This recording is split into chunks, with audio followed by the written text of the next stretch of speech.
Miền rừng prèn muối đai nẹp phum rồi nơi các bài nâng chân núng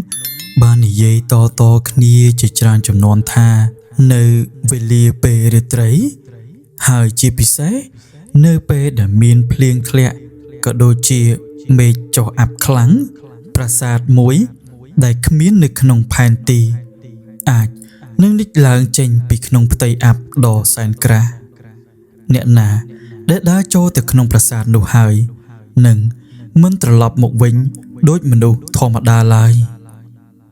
xâm lên nị tiền bán sinh ngặt bằng tịch muôn nâng cô loán chấp đam bằng lư làng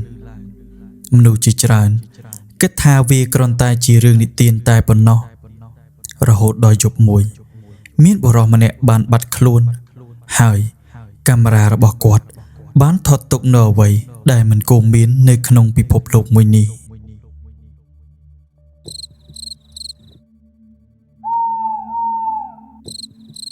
đà ra cốt cơ chỉ nẹ cả sạch miềnอายุ30 ปีnăm cốt lớp bấy khang sào chiều rồi còn lánh đã ắt công băng chỉ bị xé tíได้มนุษย์ธรรมดาเตยมันดอลกอดมันแม่นที่มนุษย์ได้ชื่อเลอเรื่องอะไปจุ่มเนื้อขโมยปรีใบสายไอโนเตโดยซาแต่กอดที่มนุษย์จำนวนทำไมกอดชื่อแต่เลอเรื่องพอแตงหนึ่งใบวิจิศาตายปนนอเนื้อขนมลาระบอกกอดมิ้นกาเมราอมปูเพลิงนึ่งอุปกรณ์ถอดรูปจุจรานโดยซาแต่กาจองดึงจองลือดารากอดบานสำหรับจัตตานึ่งเฟื่อดำนาหมกกันโพมวยในกบายหนึ่งปรีจวบหนึ่งดำบอลพนุมทั้งไงนี้ขยมบานหมกดอลโพมวยในจัดปรีได้เกณิเยธามีนประสาทเล็กลางแต่เปดได้มีนเพลียงแคละคลางแต่ปนนอขยมมันดังทาเวคือจีเรื่องปัดหรือก็อดเตปนตายเยอะหนึ่งสวายรอกาเปิดเตียงออกเนียเนอโต๊บตัวมวยกบายหนึ่งพมดาราบ้านจูบหนึ่งองค์ปลอจมนามาเนี่ยชมูลกตาพรกอดบ้านสำลักหมกดารายังยุมุนหนึ่งกอดเฮียนวิจาตือสะสูโบรอดาเจเนกษาเยิงโกนโมโรประสาทเมนเตดาราใบมุกหยุ่ยยมตึกกันลกตาพรบาดอมขยมเปิดจิมโมโรประสาทได้กีละใบนิยัยต่อขเนียเปิดแมนขยมเปิดจิจองดังนักทาแต่วิจิกาเปิดหรือกรอนตายจิการนิเตียนต่อขเนียลกตาพรกาลบาลือสมได้ดาราแบบดีหายกอดโดดังหามเวงให้กอดก่อตอบวินทาบาเคยประสาทขโมยไอ้กลมโจยซอหน้าดาราหักพลายหนึ่งสำเลงระบลกตาพรแต่บานิยัยหายไว้บานชีมันเอาขยมโจเตยลูกอมลูกตาพรกอดก็ตอบแต่งมุกสมาธาเนี่ยได้โจแต่ขนมประสาทมันได้เคยตลอดหมกวิงเตหายบ้าเมียนมันดูตลอดหมกวิงมันดูนู้ก็ปลายตัวเชียมันดูได้มีสมาร์ทได้มันปรากฏได้มันหลอกหายมันจองไอ้เติบประทอยหนึ่งกรุธนะตัวเตงจังเลยดารากอดสายติดรุยกอดก็ตอบแต่กันองพรเตียงสมเลงสราแบบมีท่าโจเนนาเก๋เนปราบลูกตาตาพรกอดสงัดมวยสันตูรุยกอดก็ตอบวิ่งโดยสมเลงติดท่าเอาปกระบอกขยมกอดคือจีเนได้มีบทพิสาวทลบโจแต่ขนมประสาทอัดกำบังมวยนุหายกอดก็บานตลอดหมกวิ่งพองได้ลูกตาพรกอดก็บานเรียบรอบสักเรื่องกาปีเจียง50 ชนำมุนเปิดได้ปกระบอกกอดบ้านบัดคลวนนึกขนมรตรีมวยได้เมียนเพลียงแคละคลังลูใบทไงกรอยกอดก็บ้านดาเจงปีขนมเปรย์หมกวิ่งปนตายกอดนิยัยบ้านแต่ปีมือเคลียแต่ปนนอทาอันเตยบ้านตายมือยบตู่จียังนาเนี่ยพมแต่งออกบ้านดังไฮทากอดบ้านบัดโครนระยะเปลใบทไงใบยบเตอหายมุนหนึ่งสลับเอาปกระบอลกตาพรกอดกับบ้านนิยัยปีจงกรอยทาห้ามดัดขาดกำอ้อยนนนา ទៅស្វែងរកប្រាសាទនោះឲ្យសោះលុះកាលបើស្ដាប់សម្ដីរបស់ឪពុករបស់គាត់ហើយគាត់ក៏តាំងដាស់តឿននាយកំឡោះរបស់យើងហាមមិនឲ្យចូលទៅរកទីប្រាសាទនោះឡើយប៉ុន្តែដោយដែលបាននិយាយពីមុនមកអញ្ចឹងថានាយកំឡោះយើងគាត់ជាមនុស្សដែលចង់ដឹងចង់ឮពេលដែលគេហាមគាត់រត់តែចង់ដឹងខ្លាំងថែមទៀតដោយហាមប្រាមមិនបានលោកតាផនគាត់មានតែបណ្ដោយតាមដំណើរតែប៉ុណ្ណោះណាហើយរឿងបើវាប្រុងនឹងកើតទោះបីជាយើងហាមក៏យើងមិនអាចហាមបានដែរមួនប្រុងតែរងាវវានឹងរងាវ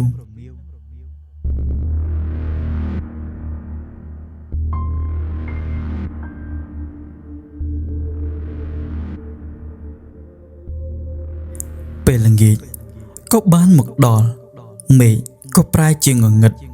ខ្យល់ចាប់បក់ខ្លាំងខុសពីសពមួយដងភ្លៀងចាប់ដើមធ្លាក់ដូចជាទឹកជំនន់ឡានរបស់តារាក៏ចាប់ដើមរលត់ទូរស័ព្ទក៏គ្មានសេវា GPS ដែលតារាបានដាក់មកតាមខ្លួននោះក៏មិនដំណើរការទៀតចំណែកឯកាមេរ៉ាវិញថតទៅឃើញតែអាប់ក្រាស់ៗដែលហេតុនេះហាក់ចម្លែកខ្លាំងណាស់វាមិនធ្លាប់កើតឡើងចំពោះខ្លួនគាត់ម្ដងណាឡើយចុះហេតុអ្វីបានជាពេលហ្នឹងវាក៏ប្រែជាមានរឿងកើតឡើងព្រមគ្នាលើខ្លួនរបស់គាត់បែបនេះទៅវិញតារាប្រឹងទប់ស្មារតីបើកឡានតាមផ្លូវដីក្រហមមួយក្នុងដំណើរយឺតដោយសារតែមេឃភ្លៀងបែបហ្នឹងបើយើងបើកលឿនអាចនឹងរអិលគ្រោះថ្នាក់ក៏ថាបាន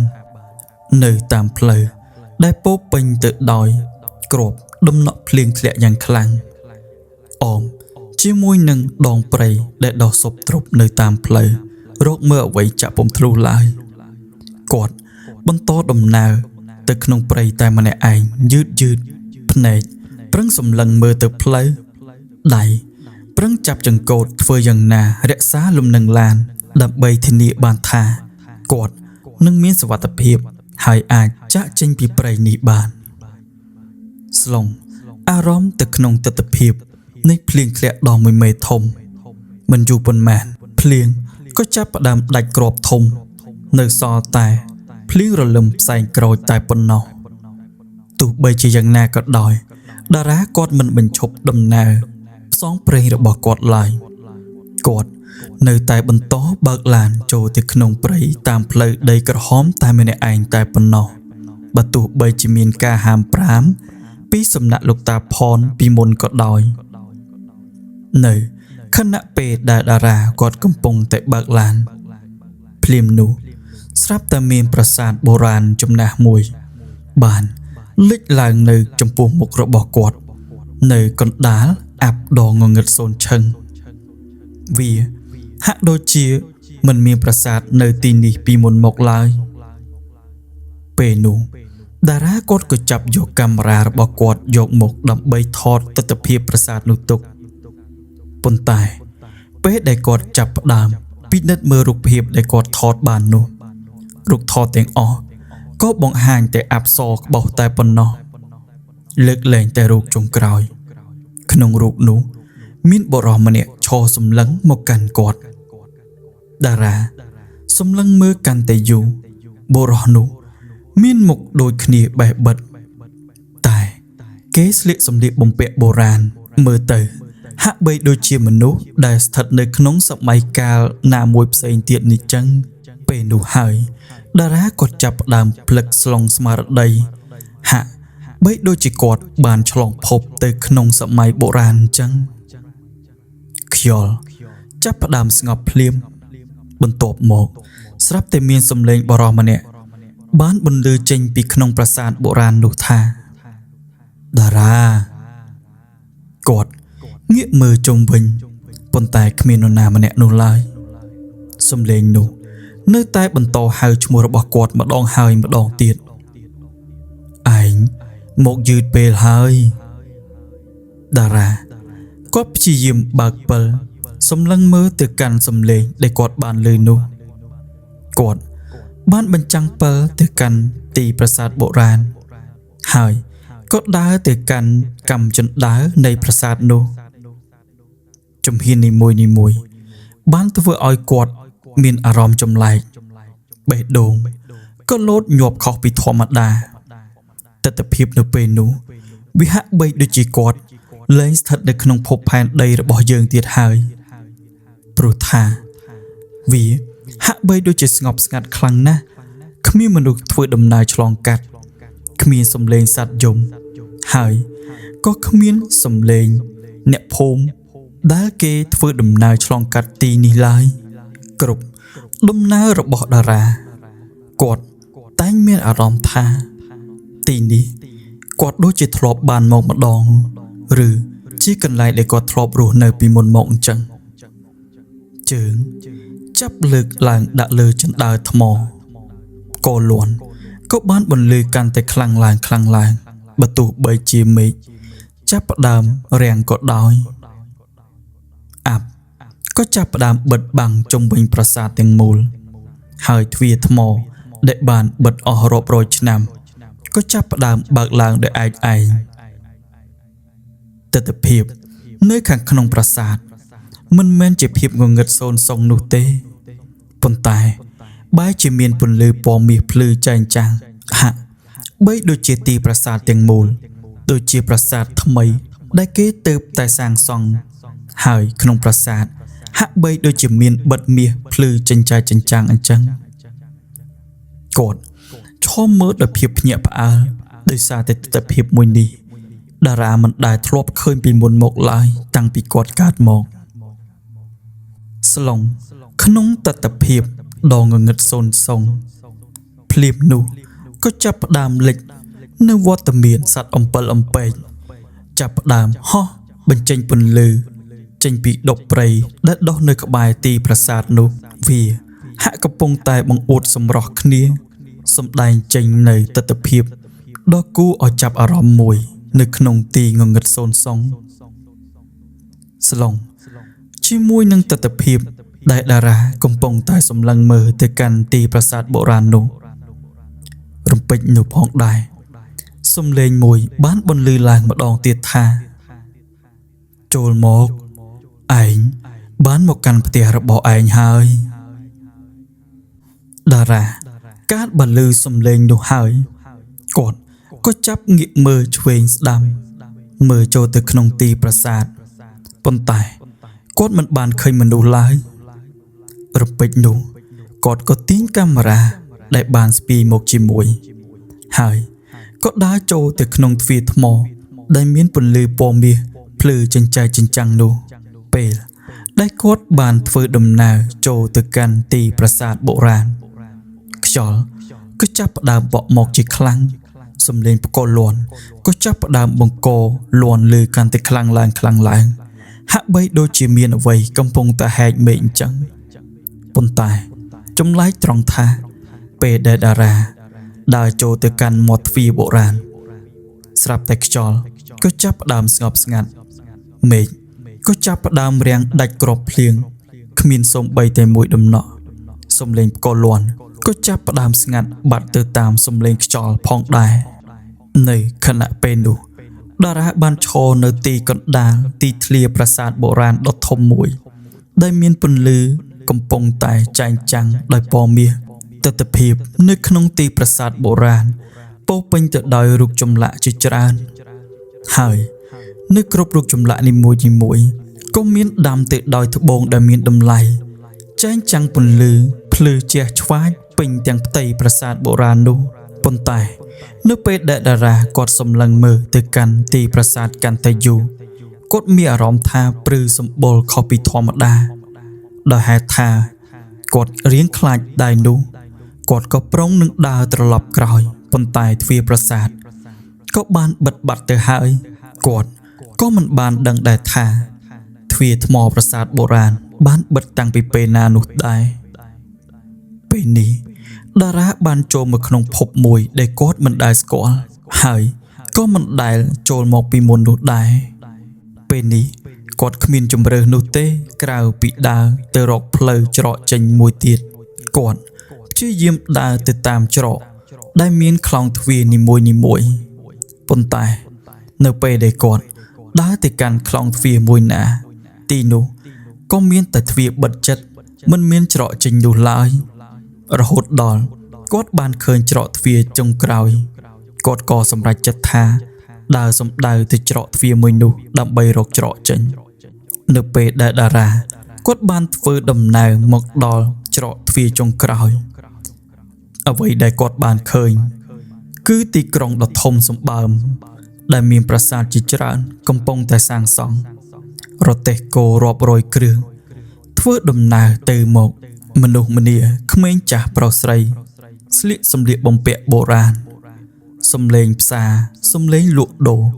សំឡេងក្មេងរត់លេងសំឡេងជាងកំពុងឆ្លាក់ថ្មឆ្លាក់រូបចម្លាក់បានធ្វើឲ្យតារាភ្ញាក់ខ្លួនព្រឺតដែលគាត់មើលទៅវាហាក់បីដូចជាទីនេះមិនមែនជាភូមិឡើយវាដូចជាសារមន្ទីរដែលគេឆ្លាក់ទុករបស់របរបុរាណដែលគាត់មិនធ្លាប់បានប្រទះភ្នែកពីមុនម្ដងឡើយមិនទុកយូរទេគាត់ក៏ចាប់យកទូរស័ព្ទចេញមកប៉ុន្តែទូរស័ព្ទគាត់គ្មានសេវានោះឡើយហើយនៅពេលដែលគាត់មើលទៅកាន់ការបរិច្ឆេទដែលបង្ហាញនៅលើអេក្រង់ទូរស័ព្ទរបស់គាត់ពេលនោះទូរស័ព្ទរបស់គាត់ក៏ចាប់ផ្ដើមលោតញ័រញាក់ហើយក៏បានបង្ហាញការបរិច្ឆេទឆ្នាំ1432បន្ទាប់មកអេក្រង់ទូរស័ព្ទរបស់គាត់ក៏រលត់បាត់ទាំងស្រុងនៅខណៈពេលដែលតារាគាត់កំពុងតែចុចទូរស័ព្ទរបស់គាត់នោះពេលនោះមនុស្សម្នាទាំងអស់ហាក់កំពុងតែសម្លឹងមកកាន់គាត់ពួកគេម្នាក់បានសម្លឹងមកកាន់តារាដោយទឹកមុខស្មើហើយភ្នែករបស់ពួកគេមិនបានព្រិចនោះឡើយប៉ុន្តែថាពួកគេមិនបានចម្លែកចិត្តនឹងសម្លៀកបំពាក់បែបទំនើបរបស់តារានោះឡើយផ្ទុយទៅវិញគេហាក់ដូចជាកំពុងរងចាំគាត់អញ្ចឹងពេលនោះមានស្ត្រីចំណាស់ម្នាក់មិនដឹងថាលេចមុខមកពីណានោះទេគាត់បានមកលុតជង្គង់នៅចំពោះមុខតារាហើយគាត់ក៏បាននិយាយថាព្រះអង្គទ្រង់ត្រឡប់មកវិញហើយឬបុរសជាច្រើនក៏បានលុតជង្គង់តាមភ្លាមចំណែកតារាក៏ចាប់ផ្ដើមភ័យស្លេកមុខហើយគាត់ក៏តបវិញទាំងសម្ដីរដេបរដប់ថាទេខ្ញុំមិនមែនជាព្រះអង្គនោះទេពេលនោះ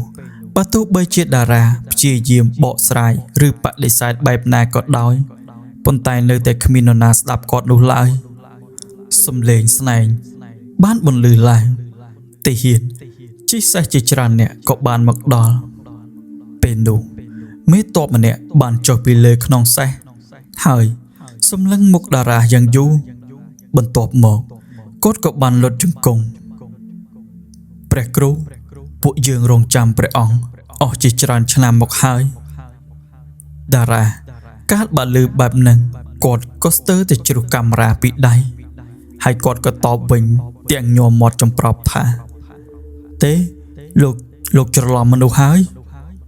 លោកមេទ័ពគាត់ញញឹមហើយគាត់ក៏បានតបវិញថាទ្រង់នៅតែចូលចិត្តនិយាយលេងបែបនេះដូចដើមតារាហាក់ចម្លែកនិងស្រឡាំងកាំងភ័ន្តភាំងចំពោះខ្លួនឯងណាស់ព្រោះថាហេតុអីបានជាគ្រប់គ្នាបែរជាមកលុតជង្គង់ហើយហៅគាត់ថាព្រះអង្គបែបនេះទៅវិញពេលដែលតារាគាត់កំពុងតែឈរនៅមុខទាហានរាប់សិបនាក់ជាមួយនឹងអ្នកភូមិជាច្រើនរំពេចនោះស្រាប់តែលេចវត្តមានព្រះសង្ឃអង្គចំណាស់មួយអង្គលោកនិមន្តចេញពីក្រៅជួរទាហានទឹកមុខព្រះអង្គស្ងប់ស្ងាត់សង្រួមហើយលោកក៏បាននិមន្តមកដល់ពីខាងមុខតារាព្រះអង្គលោកក៏មានសង្ឃដីកាថាទីបំផុតរង្វង់ពេលវេលាក៏ចាប់ផ្ដើមត្រឡប់មកវិញហើយពេលនោះតារាគាត់ក៏បានសួរទៅកាន់ព្រះអង្គថាកណាស់ដេចគុណតើខ្ញុំកំពុងតែនៅទីណាព្រះអង្គលោកក៏បាននិមន្តឆ្លើយតបទាំងស្ងប់ស្ងាត់ថាទីនេះគឺជាដែនដីសម័យអង្គរតារាគ្រាន់តែឮព្រះអង្គមានសង្ឃដីកាបែបនេះភ្លាមតារាគាត់ភាំងសឹងតែមិនជឿគាត់គិតថាគាត់កំពុងតែយល់សប្តិ ពេលនោះហើយតារាក៏ចាប់ទាញយកសោឡានដែលសៀតនៅចង្កេះយកមកចាក់ដៃខ្លួនឯងរហូតហូរឈាមវាពិតជាឈឺពិតមែនគាត់សឹងតែមិនជឿទេថាវាគឺជារឿងពិតគាត់ក៏ប្រញាប់រត់ទៅទឹកស្រះហើយសុំលឹងមើលផ្ទៃមុខរបស់គាត់នៅក្នុងផ្ទៃទឹកក៏បង្ហាញឃើញមុខរបស់ខ្លួនប៉ុន្តែនៅពីក្រោយក៏មានបរិសម្នាក់ទៀតឈរស្ថិតនៅក្នុងសម្លៀកបំពាក់បុរាណហើយបរិសម្នាក់នោះមានរូបរាងដូចជាបរិសម្នាក់ដែលគាត់បានថតជាប់កាលពីយប់មិញអញ្ចឹងតារាគាត់ក៏ងាកក្រោយភ្លាមប៉ុន្តែអត់មាននរណាម្នាក់នៅពីក្រោយគាត់នោះទេពេលនោះហើយក្រុមទាហានក៏បានមកដង្ហែតារាយកទៅកាន់ព្រះបរមរាជវាំងនៅតាមផ្លូវមនុស្សរាប់សិបនាក់លុតជង្គង់គ្មាននរណាហ៊ានមើលមុខគាត់ទេអារម្មណ៍គាត់កាន់តែច្របូកច្របល់ហើយគាត់ក៏ខ្សឹបទៅសួរលោកមេតបថាអ្នកទាំងអស់គ្នាគិតថាខ្ញុំជាអ្នកណាលោកមេតបក៏បានឆ្លើយទៅកាន់តារាថាក្រាបទូលព្រះអង្គអ្នកគឺជាអ្នកសាងសង់ប្រាសាទដែលការពារពេលវេលានេះហើយតារាសាយទាំងភ័យសាយទាំងញោមមាត់គាត់ប្រកែកថាគាត់មិនមែនជាស្ដេចអីនោះទេគាត់គ្រាន់តែជាអ្នកកាសែតអ្នកផលិតវីដេអូតែប៉ុណ្ណោះពេលនោះលោកមេតបក៏បានងាកមើលតារាដោយទឹកមុខចម្លែកហើយគាត់ក៏សួរថាអ្នកផលិតអ្វីទៅព្រះអង្គនៅក្នុងបណ្ណាល័យយើងដូចជាមិនដែលឮពាក្យនេះទេ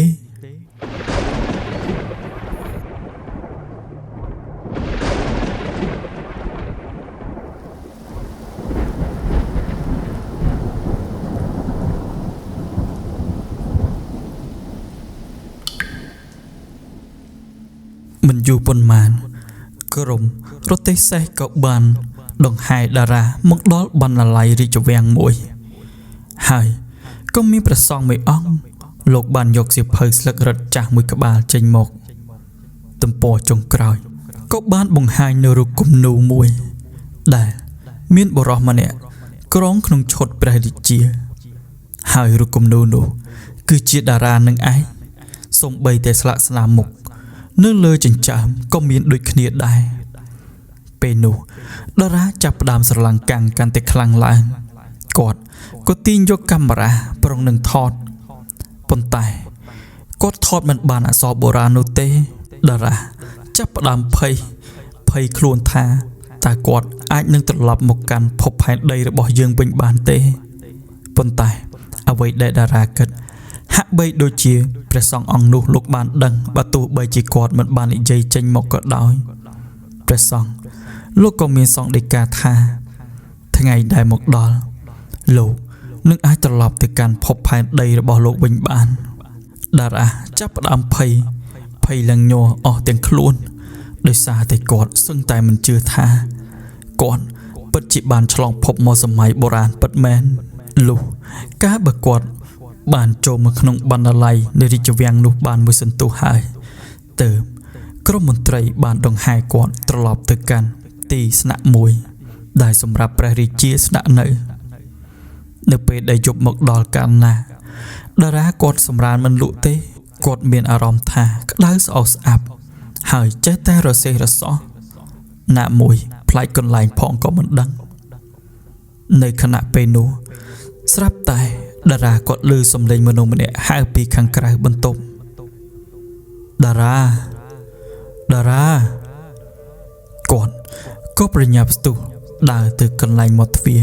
ពេលនោះគាត់បានឃើញបរិសម្នាក់ស្លៀកឈុតខ្មៅឈរនៅខាងមុខគាត់ហើយបរិសម្នាក់នោះ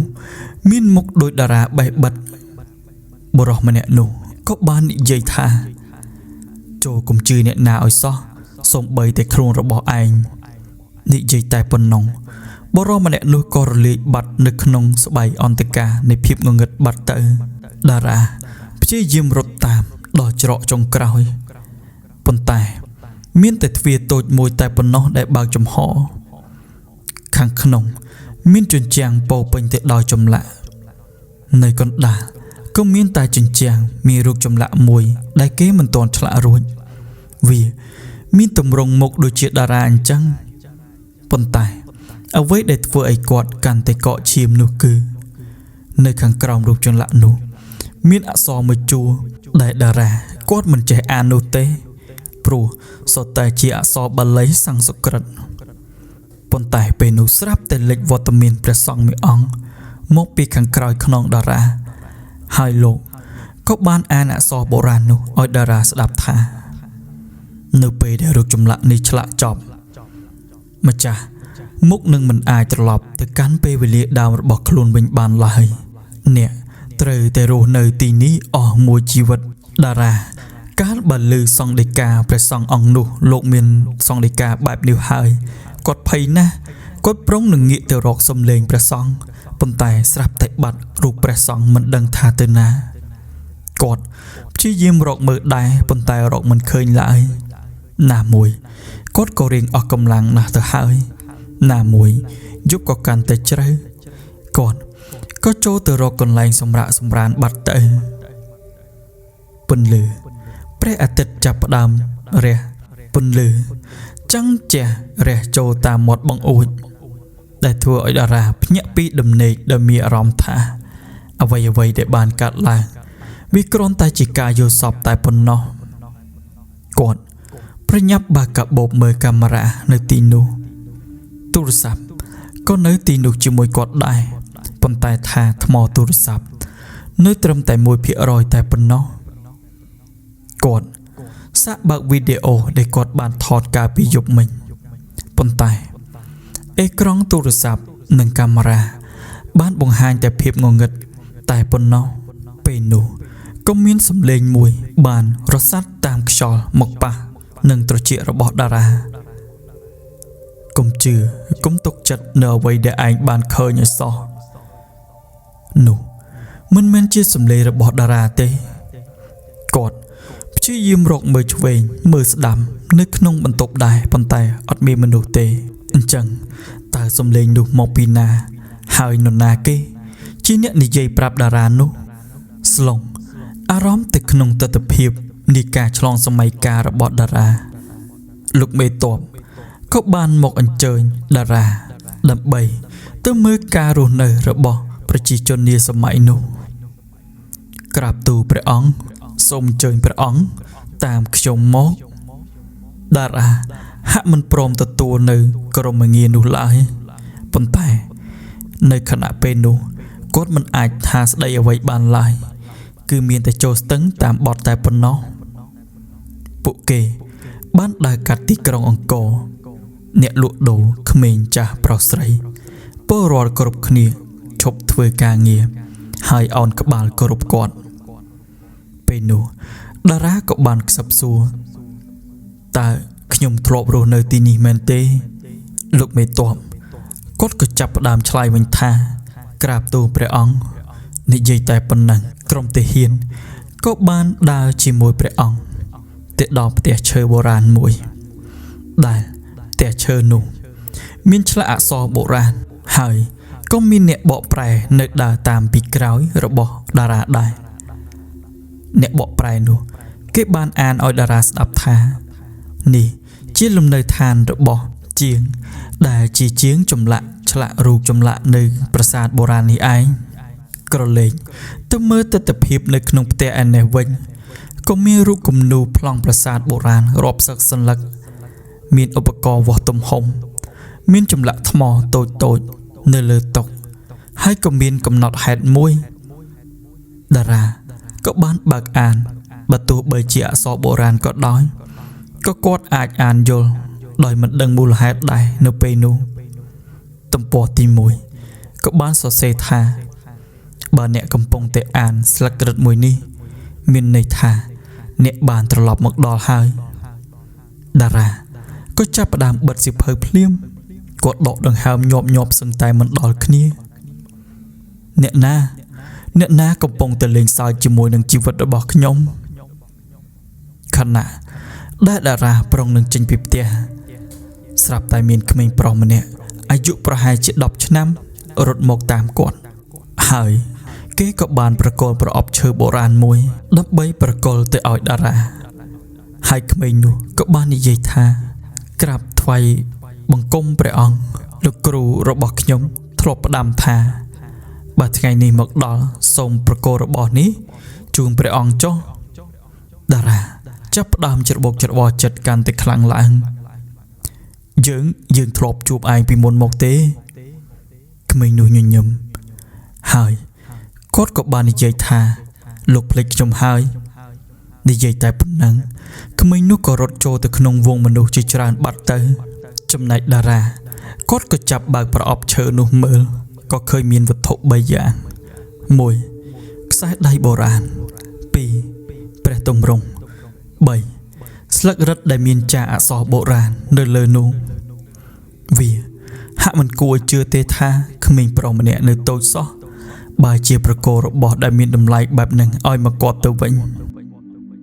រឿងរ៉ាវមិនទាន់បញ្ចប់ត្រឹមនឹងទេ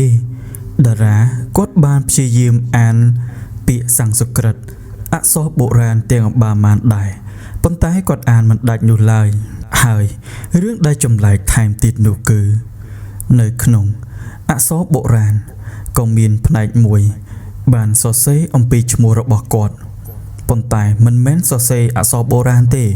សរសេរជាអក្សរសម័យថ្មីឈ្មោះថាតារានៅចុងផ្នែកមួយនៃស្លឹករឹតក៏មានបង្ហាញរូបភាពមួយដែលមានទម្រង់ដូចជាមុខរបស់តារាអញ្ចឹងពេលនោះហើយ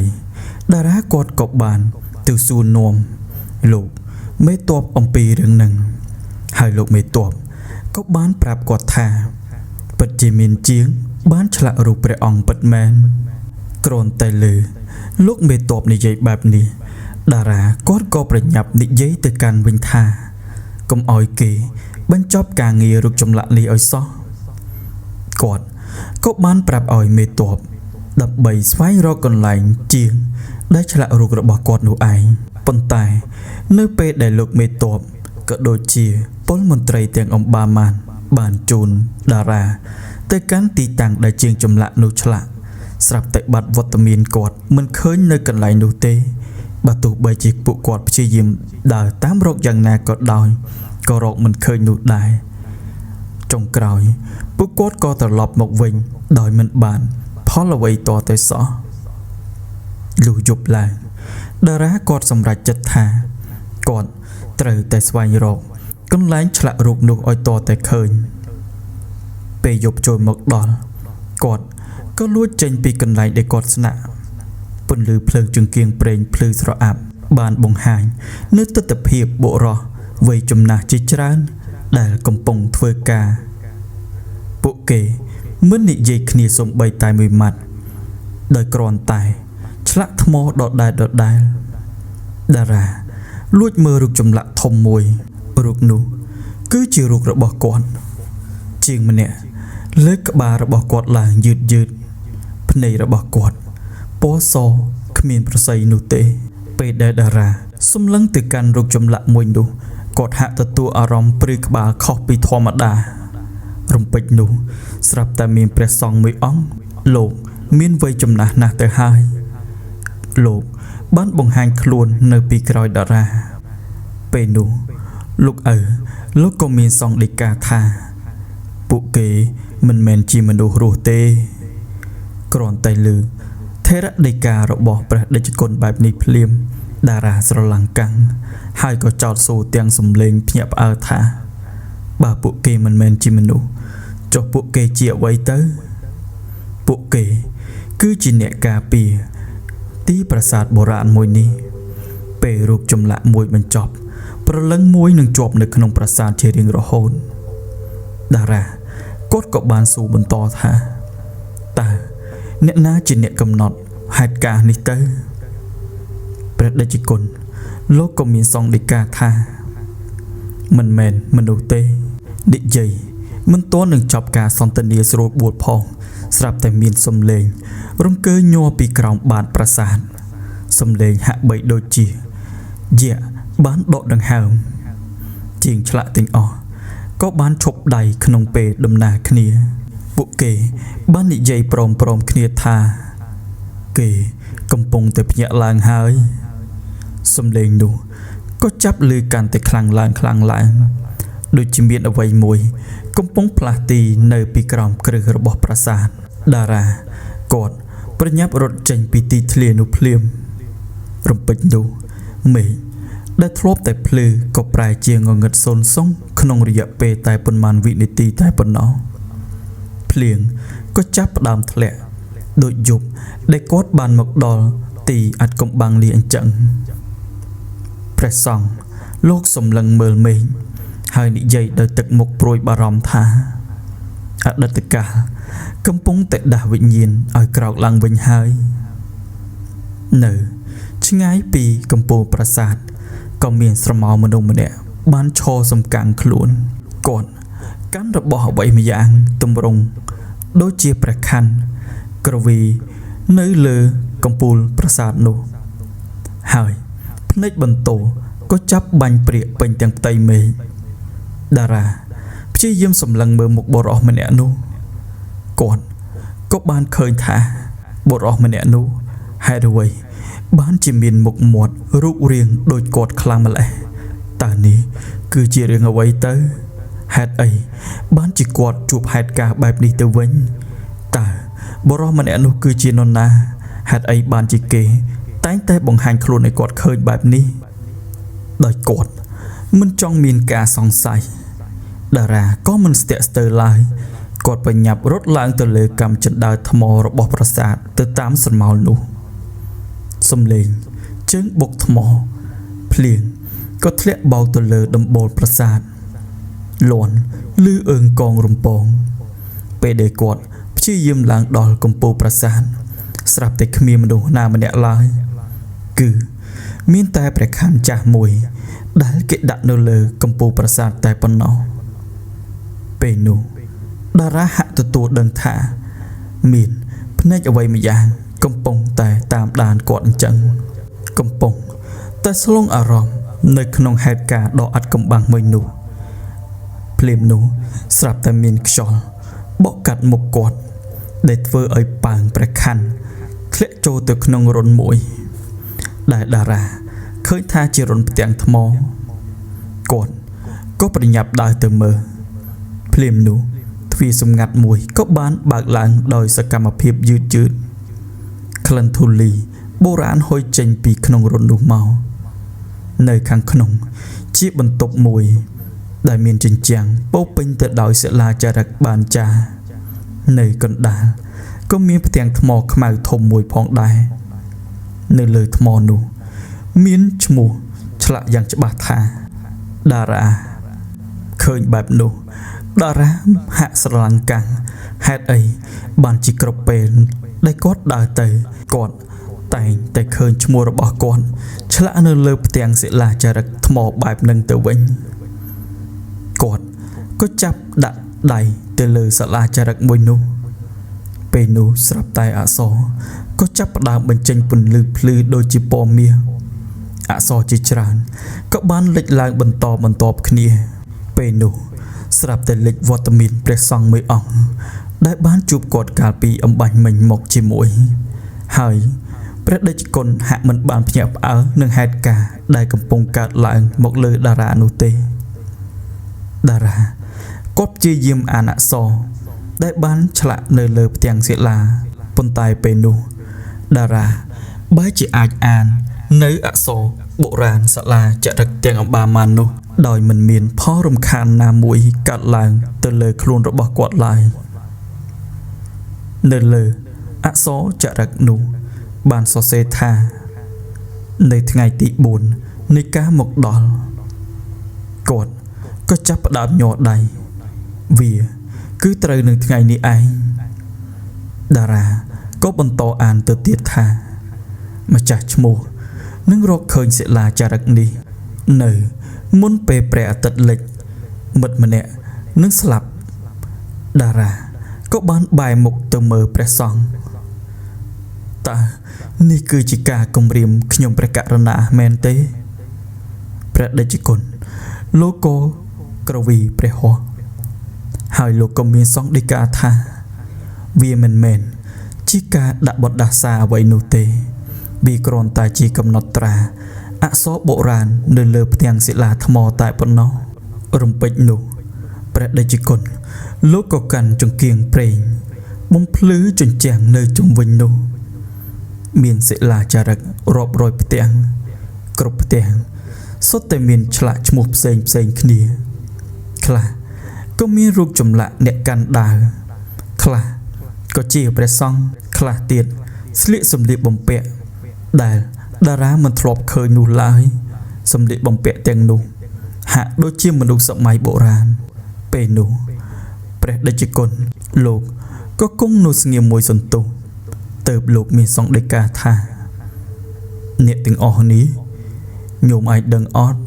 សុទ្ធតែជាអ្នកបានឆ្លងមកទីនេះពីពេលវេលាផ្សេងគ្នាពួកគេទាំងអស់នេះមានរឿងប្រហាក់ប្រហែលនឹងញោមដែរទេពេលនោះតារាក៏សួរទៅកាន់ព្រះសង្ឃអង្គនោះថាតើពួកគេមកទីនេះបានដោយរបៀបណាតេជគុណលោកក៏ចាប់បិទភ្នែករួចលោកក៏មានសង្ឃដីកាតបវិញថាពួកគេមិនបានដឹងទេថាពួកគេមកបានដោយរបៀបណាប៉ុន្តែពួកគេមិនអាចចេញទៅវិញបានឡើយ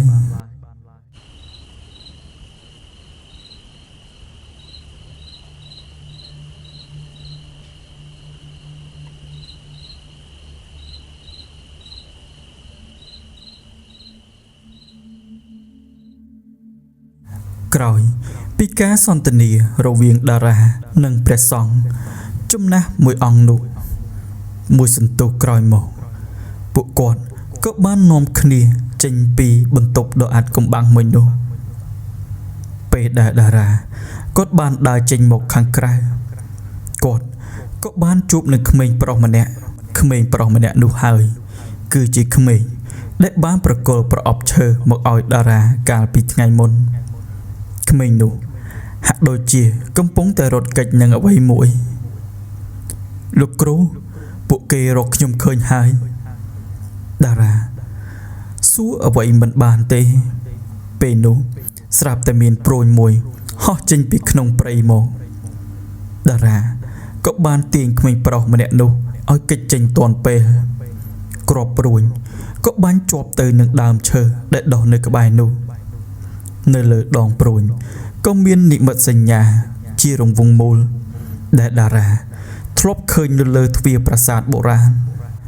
មិនបង្អង់យូរឡើយតារាក៏ប្រញាប់រត់ដេញតាមអ្នកបាញ់ព្រួញនោះ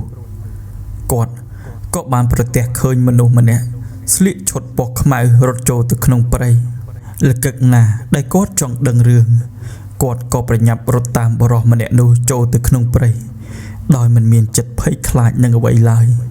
គ្រប់ជំហានដែលតារាព្យាយាមរត់តាមបរិសស្លៀកឈុតខ្មៅនោះមិនឈប់ឈរឡើយរហូតដល់ពួកគាត់រត់មកដល់ទឹកជ្រោះមួយទើបបរិសម្នាក់នោះសម្រេចចិត្តថាឈប់គាត់មិនហ៊ានងាកមុខមកទេប៉ុន្តែគាត់បែរជានិយាយជាមួយនឹងសំឡេងតិចថាអ្នកឯងមិនគួរមកទីនេះទេតារាហាក់ស្គាល់សំឡេងនេះគាត់មានអារម្មណ៍ថាគាត់ហាក់បីដូចជាធ្លាប់បានឮសំឡេងនេះពីមុនមកពេលនោះហើយបរិសម្នាក់នោះក៏ចាប់ផ្ដើមងាកមកយឺតតារាក៏ភ្ញាក់ព្រោះអ្វីដែលគាត់ឃើញនោះគឺជារូបរបស់គាត់ដែលមានវ័យចាស់ជាងគាត់ប្រហែលជា20ឆ្នាំបរិសម្នាក់នោះមានសក់ស្កូវមុខមានស្នាមរបួសភ្នែកពោពេញទៅដោយស្នាមឈាមពេលនោះហើយតារាគាត់ក៏ចាប់សួរភ្លាមថាអ្នកឯងជាអ្នកណាបុរសចំណាស់ម្នាក់នោះក៏ចាប់ផ្ដើមញញឹមអញ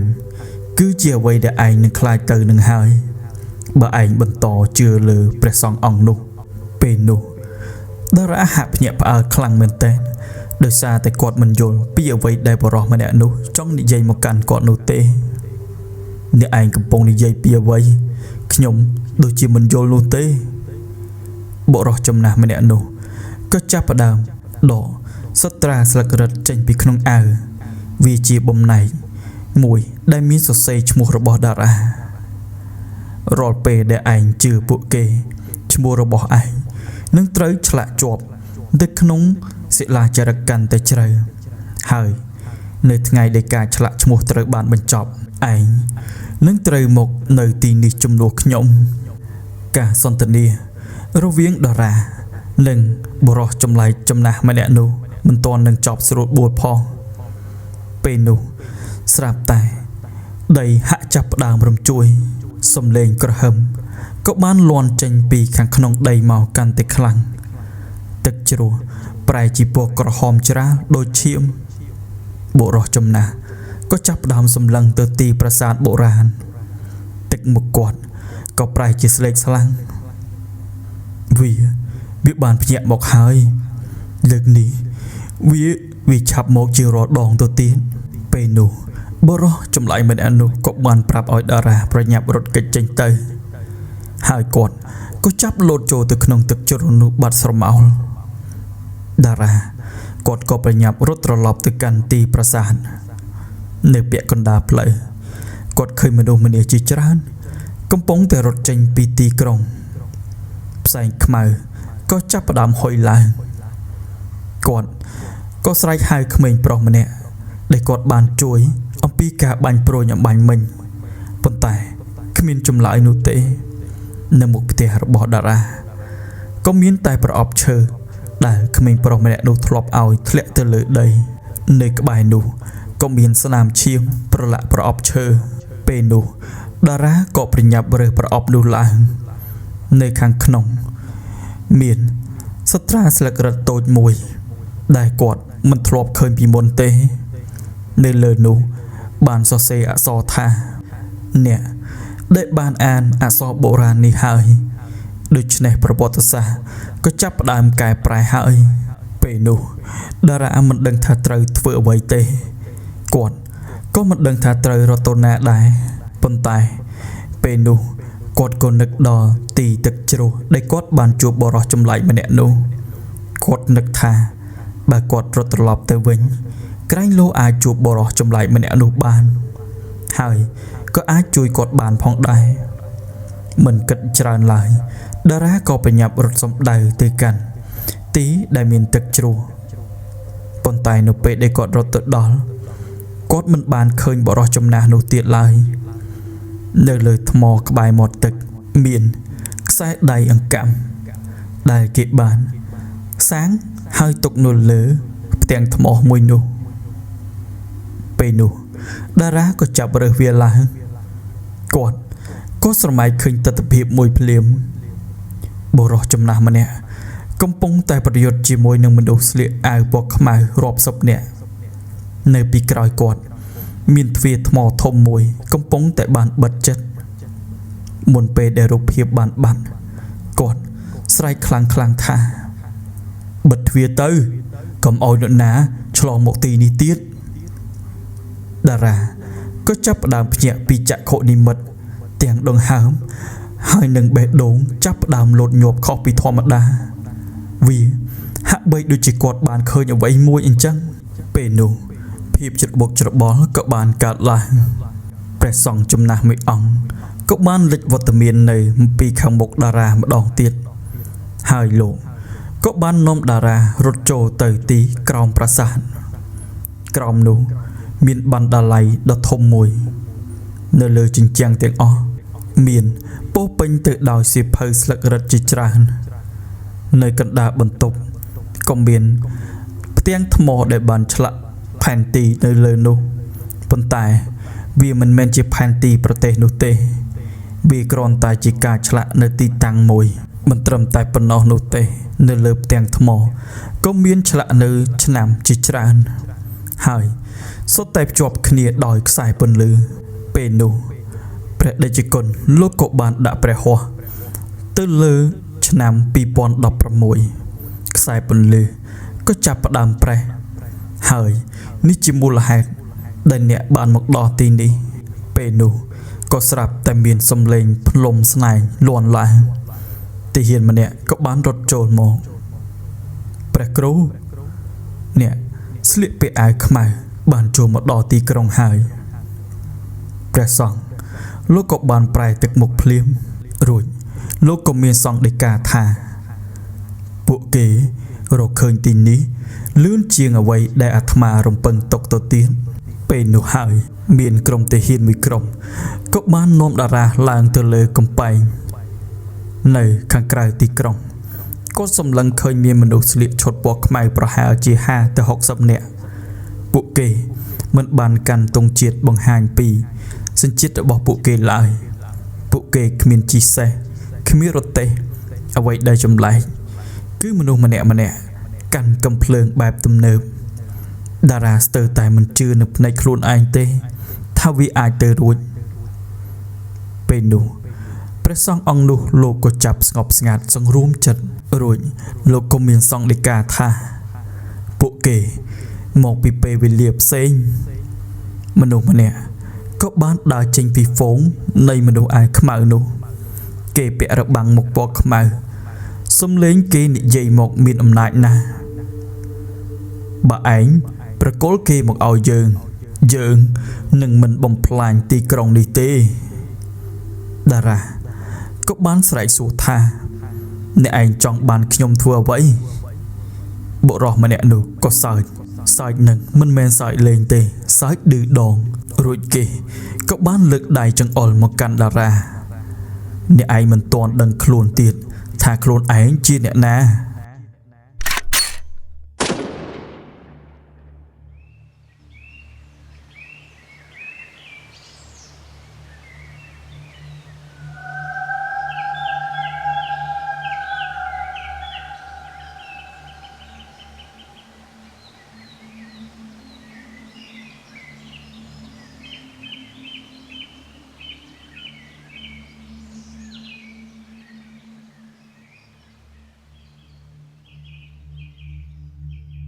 ពេលនោះហើយតារាដឹងថាក្រុមមនុស្សពាក់អាវខ្មៅនោះមិនមែនមកក្នុងគោលបំណងល្អឡើយមុនពេលដែលចាប់ផ្ដើមសង្គ្រាមបុរសចំណាស់ម្នាក់ដែលតារាបានជួបនៅនឹងទឹកជ្រោះគាត់បានបង្ហាញខ្លួននៅលើកំពែងប្រាសាទក្នុងដៃមានកាន់ដាវបុរាណមួយដាវនោះមាននិមិត្តសញ្ញាជារង្វង់ដូចនៅលើទ្វារប្រាសាទបុរាណអញ្ចឹងគាត់សម្លឹងទៅកាន់មេដឹកនាំអាវខ្មៅជាង1000ឆ្នាំហើយឯងនៅតែមិនព្រមបោះបង់មេដឹកនាំដោះរបាំងមុខចេញតារាក៏ភ្ញាក់ផ្អើលភ្លាមមុខរបស់គាត់ក៏ដូចជាមុខរបស់តារាដែរតារាហាក់ចម្លែកចិត្តខ្លាំងឡើងគាត់ស្រែកសឹងតែមិនជឿថាហេតុអ្វីអ្នកគ្រប់គ្នាមានមុខដូចគាត់ខ្លាំងម្ល៉េះបុរសចំណាស់ម្នាក់នោះក៏បានឆ្លើយថាមិនមែនពួកគេដូចយើងទេគឺឯងត្រូវបានបង្កើតឡើងឲ្យដូចពួកយើងភាពស្ងប់ស្ងាត់គ្របដណ្ដប់ទីក្រុងទាំងមូលតារាក៏មិនអាចនិយាយអ្វីបានលើសពីនេះទេចំណែកព្រះសង្ឃលោកក៏បានបិទភ្នែកហាក់ដូចជាគាត់បានដឹងថាការពិតវាគឺជាការពិតវាមិនអាចផ្លាស់ប្ដូរបានឡើយរឿងប្រុងនឹងកើតវាក៏គង់តែនឹងកើតដំរីដែលងាប់យើងក៏មិនអាចយកចង្អេរយកទៅបាំងបានដែរមិនយូរប៉ុន្មានក្រុមមនុស្សទាំងអស់នោះក៏ចាប់ផ្ដើមបើកឆាកប្រយុទ្ធគ្នាមេដឹកនាំអាវខ្មៅក៏បានលើកដៃជាសញ្ញាឲ្យអ្នកដែលនៅក្រោមបង្គាប់បាញ់ព្រួញ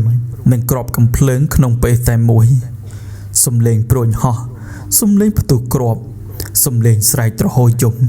លាន់ឮពេញទាំងផ្ទៃនគរទាហានក៏បានចូលទៅប្រយុទ្ធដោយភាពអង់អាចក្លាហានពួកគាត់ម្នាក់មិនខ្លាចពលីក្នុងសមរភូមិឡើយតារាក៏រត់ទៅជួយក្មេងៗនិងប្រជាជនដែលមានវ័យចំណាស់ដើម្បីទៅកាន់ទីទួលសុវត្ថិភាពប៉ុន្តែអ្វីដែលចម្លែកនោះគឺរាល់ក្របកំភ្លើងដែលបានបាញ់មកចិត្តគាត់ហាក់បីដូចជាយឺតមិនងាយធ្លាក់នោះទេពេលវេលានៅជុំវិញគាត់ក៏ចាប់ផ្ដើមដើរយឺតបុរសចំណាស់ក៏បានស្រែកពីចម្ងាយមកថាកុំប្រើអំណាចនោះឲ្យសោះឯងមិនទាន់អាចគ្រប់គ្រងវាបាននោះទេពេលនោះតារាក៏បានលើកដៃដោយមិនដឹងខ្លួនគ្របកំភ្លើងមួយស្រាប់តែឈប់នៅកណ្ដាលអាកាសព ពេលវេលានៅជុំវិញគាត់ក៏ប្រែជាស្ងប់ទាំងស្រុងសំបីតែដំណក់ភ្លៀងក៏ឈប់ធ្លាក់នៅលើអាកាសដែរពេលនោះមានតែសំឡេងមួយតែប៉ុណ្ណោះបានបន្លឺឡើងក្នុងភាពស្ងាត់ទីបំផុតអ្នកស្នងតំណែងក៏បានភ្ញាក់ឡើងហើយតារាក៏ងាកទៅកាន់សំឡេងនៅកណ្ដាលទីលានប្រាសាទមានទ្វារថ្មបុរាណពីរកំពុងតែបើកឡើងហើយអ្វីមួយកំពុងតែដើរចេញពីខាងក្នុងទ្វារបុរាណនោះក្រឡេកទៅមើលក្រុមទាហានដែលកំពុងតែប្រយុទ្ធគ្នាក៏ប្រែជាឈប់ឈរស្ងៀមដោយរូបចម្លាក់ប៉ុន្តែភ្លើងផ្សែងដែលបង្កដោយក្របរំសេវក៏នៅតែបន្តហុយឡើងមិនរលាយឡើយនៅខណៈពេលនោះមានតែតារាម្នាក់តែប៉ុណ្ណោះដែលអាចកម្រើកបានក៏ដើរយឺតទៅកាន់ទ្វារថ្មបុរាណនៅខាងក្នុងមិនមែនជាបន្ទប់ទេវាជាច្រកវែងមួយដែលមានជញ្ជាំងសងខាងធ្វើអំពីកញ្ចក់ក្នុងកញ្ចក់នីមួយក៏មានជីវិតរបស់មនុស្សផ្សេងគ្នាពេលនោះគាត់ចាប់ផ្ដើមដើរមើលកញ្ចក់នីមួយនៅក្នុងកញ្ចក់ទី1បានបង្ហាញរូបភាពបុរសម្នាក់ស្លៀកសម្លៀកបំពាក់បែបបុរាណកំពុងតែឈរឆ្លាក់ថ្មប្រាសាទគេមានមុខដូចជាតារាអញ្ចឹងបន្ទាប់មកនៅក្នុងកញ្ចក់ទី2ក៏បានបង្ហាញនៅរូបរាងទាហានម្នាក់នាសម័យបារាំងកំពុងតែកាន់កាំភ្លើងក្នុងកញ្ចក់ទី3ក៏បានបង្ហាញបុរសម្នាក់ទៀតស្លៀកខោអាវពេទ្យក្នុងកញ្ចក់ទី4ក៏បានបង្ហាញរូបរាងបុរសម្នាក់ទៀតក្នុងសម្លៀកបំពាក់បែបសម័យថ្មីពួកគេទាំងអស់មានមុខដូចជាតារាបេះបិទតើអ្វីដែលតារាកំពុងតែឃើញវាជាអ្វីទៅវាជាការឆ្លងពេលវេលាឬជាការដើរត្រឡប់ថយក្រោយទៅកាន់ទីបុរាណពេលនោះតារាបានដើរទៅកាន់ទ្វារថ្មមួយដោយគាត់បានបើកទ្វារនោះហើយក៏ឃើញខ្លួនឯងកំពុងតែរត់ចេញពីប្រាសាទពេលនោះក៏មានរូបរាងបុរសម្នាក់បានរត់ចេញពីទីនោះដែរប៉ុន្តែមិនយូរប៉ុន្មានបុរសម្នាក់នោះក៏រលាយរូបរាងកាយទៅជាធូលីមួយរំពេចតារាបានបន្តដើរទៅខាងមុខទៀតដោយមិនងាកក្រោយឡើយគាត់ឃើញខ្លួនឯងបានសម្លាប់ព្រះសង្ឃមួយអង្គទីបំផុតពិភពលោកទាំងមូលក៏បែរជាប្រេះបែកទ្វារមួយទៀតក៏បានបើកឡើងតារាលែងហ៊ានដើរចូលទៅក្នុងទីប្រាសាទហើយប៉ុន្តែគាត់ហាក់ទទួលអារម្មណ៍ដឹងថាទីក្រុងទំនើបដែលគាត់បានឃើញអំបញ្ញមិញនេះបានលេបត្របាក់ទៅដោយអាពណ៌ខ្មៅហេតុការណ៍ដែលគាត់បានឃើញគាត់ក៏ដឹងថាមុខតែនឹងមានសង្គ្រាមកើតឡើងហើយអំបញ្ញមុននឹងគាត់ក៏ចេះតែបន្តដើរទៅមុខទៀតទៅអ្វីដែលគាត់បានឃើញបរិសុទ្ធចំណាស់ម្នាក់កំពុងតែអង្គុយឆ្លាក់ថ្មឆ្លាក់រូបចម្លាក់ដែលមើលទៅគាត់ហាក់បីដូចជាមានជំនាញខ្លាំងណាស់ប៉ុន្តែតារាមិនហ៊ានងើបមុខទៅសួរបរិសុទ្ធចំណាស់ម្នាក់នោះឡើយគាត់ក៏បន្តដើរទៅមុខទៀតទៅពេលនោះគាត់បានជួបនឹងអ៊ំប្រុសចំណាស់ម្នាក់ដែលគាត់បានជួបនៅក្នុងភូមិកាលពីថ្ងៃមុននឹងឯងតាមពិតគាត់គឺជាតាផនតារាភ្ញាក់ផ្អើលខ្លាំងមែនទែនគាត់មិននឹកស្មានថាគាត់បានជួបតាផននៅក្នុងទីដែលគាត់បានឆ្លងពេលវេលាមកនេះនោះទេតាមពិតរឿងដែលតារានឹកស្មានមិនដល់តាផនគាត់មិនមែនជាអ្នកភូមិធម្មតានោះទេគាត់បានមករស់នៅទីនេះជាង 1000 ឆ្នាំទៅហើយគាត់ជាអ្នកថែរក្សាទ្វារបុរាណហើយគាត់ក៏ជាអ្នកដែលបាននាំតារាមកកាន់ទីនេះតារាក៏បាននឹកឃើញទៅដល់ពាក្យដែលតាផនបាននិយាយបើឃើញប្រាសាទកុំចូលឲ្យសោះប៉ុន្តែហេតុអ្វីបានជាតាផនមិនរៀបរៀងគាត់ឲ្យខ្លាំងជាងនេះទៅបើតាផនរៀបរៀងគាត់ខ្លាំងជាងនេះម្លោះគាត់មិនបានចូលមកក្នុងទីប្រាសាទបុរាណនេះនោះឡើយពេលនោះលោកតាផនក៏បានដើរមកក្បែរតារាហើយគាត់ក៏បាននិយាយជាមួយតារាថាយ៉ាងម៉េចដែរ ឯងមិនជឿសំដីអ៊ំឥឡូវឯងចូលមកកាន់ទីនេះតតែបានឲ្យអ៊ំជួយឯងមិននឹងបានទៅបើឯងសម្រេចចិត្តថាចូលមកទីនេះដោយខ្លួនឯងទៅហើយនឹងតារាចាប់ផ្ដើមភ័យស្លេកមាត់ស្លេកកគាត់ក៏ចាប់លើកដៃសំពះទៅកាន់លោកតាផនហើយគាត់ក៏និយាយថាអ៊ំអើយជួយខ្ញុំឲ្យបានចេញពីទីនេះផងទៅចុះខ្ញុំមិនចង់ឆ្លងពេលវេលាមកសម័យបុរាណនេះទេព្រោះថាអ្វីដែលខ្ញុំបានឃើញវាហាក់ចម្លែកខ្លាំងណាស់គ្រប់យ៉ាងនៅពេលដែលវាបង្ហាញខ្លួនក៏ឃើញមានតែមុខខ្ញុំនៅក្នុងកសែភ្នែករបស់ខ្ញុំខ្លួនឯងតាផនគាត់ក៏ចាប់សើចនឹកហួសចិត្តហេតុអ្វីបានជាមនុស្សម្នាក់ដែលក្លាហាននិយាយជាមួយគាត់ថាមិនចេះខ្លាចអ្វីប៉ុន្តែថ្ងៃនេះបើជាមកលើកដៃសំពះឲ្យគាត់នាំចេញពីទីអាត់កំបាំងបែបនេះទៅវិញតាផនគាត់នឹកហួសចិត្តម្ដងហើយម្ដងទៀតគាត់ក្រវីក្បាលនឹកអាណិតផងនឹកខឹងផងប៉ុន្តែធ្វើម៉េចបើគ្នាមិនដឹងគ្នាចេះតែចង់ដឹងដល់តែបានដឹងបែរជាចង់ចេញទៅវិញប៉ុន្តែបែរជារកច្រកចេញមិនឃើញពេលនោះតាផនគាត់បានប្រាប់ឲ្យតារាដើរតាមគាត់ក៏បាននាំតារាទៅកាន់ទីប្រាសាទមួយដែលមាន7ជាន់ហើយគាត់ក៏បាននាំតារាទៅកាន់ទីកំពូលប្រាសាទនៅកំពូលប្រាសាទមានទ្វារថ្មបុរាណមួយដែលទីនោះគេនិយាយថាគឺជាទ្វារឆ្លងពេលវេលាកាលបើមកដល់ទ្វារនោះហើយតាផនគាត់បានប្រាប់ឲ្យតារាបិទភ្នែកលើកដៃសំពះបួងសួងសូមឲ្យគាត់អាចត្រឡប់ទៅកាន់ទីដែលគាត់ធ្លាប់រស់នៅបានពេលនោះតារាគាត់ក៏ចាប់លើកដៃប្រណម្យបួងសួងសូមឲ្យវត្ថុស័ក្តិសិទ្ធិទាំងអម្បាមានជួយឲ្យគាត់ត្រឡប់ទៅកាន់ទីដែលគាត់ធ្លាប់រស់នៅផងទៅចុះនិយាយមិនទាន់នឹងបានប៉ុន្មានផងតារាស្រាប់តែទទួលអារម្មណ៍មួយថាខ្លួនរបស់គាត់ហាក់កំពុងតែតឹងណែន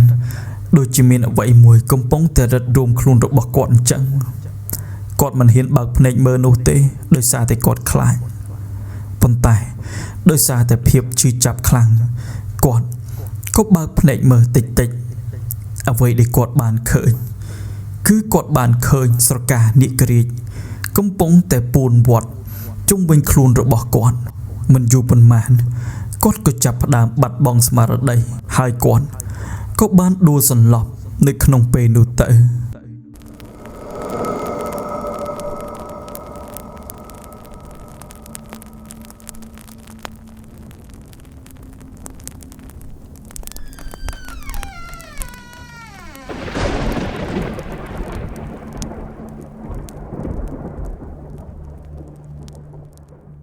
សំលេងកណ្ដឹងគោសំលេងរទេះគោសំលេងម៉ូតូបានបន្លឺឡើងលាន់ពេញត្រចៀករបស់តារាពេលនោះហើយតារាគាត់ក៏បានភ្ញាក់នឹងសំលេងដែលបានជិះមកក្បែរគាត់ឃើញអ៊ំប្រុសចំណាស់ម្នាក់ជិះម៉ូតូអាកុបមូលពណ៌ទឹកប៊ិចក្រម៉ៅបានឈប់មកក្បែរខ្លួនរបស់គាត់ហើយគាត់ក៏ដាស់តារាដែលកំពុងតែដេកនៅក្បែរនឹងកុំព្រៃមួយតារាចាប់ផ្ដើមបើកភ្នែកមកទាំងមមីមមើឃើញមុខអ៊ំប្រុសម្នាក់នោះស្រដៀងនឹងមុខតាផនប៉ុន្តែគ្រាន់តែថាគាត់មើលទៅរាងក្មេងជាងតាផនបន្តិចតារាគាត់ក៏ងើបឡើងហើយសួរអ៊ំប្រុសចំណាស់នោះថាលោកអ៊ំតើខ្ញុំនៅទីណាអ៊ំប្រុសគាត់ក៏បានប្រាប់ថាក្មួយឯងឃើញសន្លប់នៅក្បែរជើងភ្នំគលែនហើយក្មួយឯងកើតអីបានជាមកដេកសន្លប់អីនៅក្បែរនឹងអញ្ចឹងគ្រាន់តែលើអ៊ំគាត់និយាយថាគាត់បានមកដួលសន្លប់ក្បែរជើងភ្នំគលែនតារានឹកសប្បាយណាស់ព្រោះគាត់បានត្រឡប់មកកាន់បច្ចុប្បន្នកាលនៃការរស់នៅរបស់គាត់វិញហើយគាត់ក៏យកដៃមកខំដើម្បីបញ្ជាក់ថាគាត់មិនមែនយកសពនោះទេតារាគាត់ក៏បានសុំឲ្យអ៊ំប្រុសជូនគាត់ដើម្បីត្រឡប់ចូលទៅក្នុងភូមិពេលដែលមកដល់ភូមិ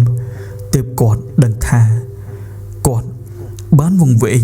ចូលទៅក្នុងអតីតកាលនាសម័យបុរាណអស់រយៈពេល1ខែទៅហើយ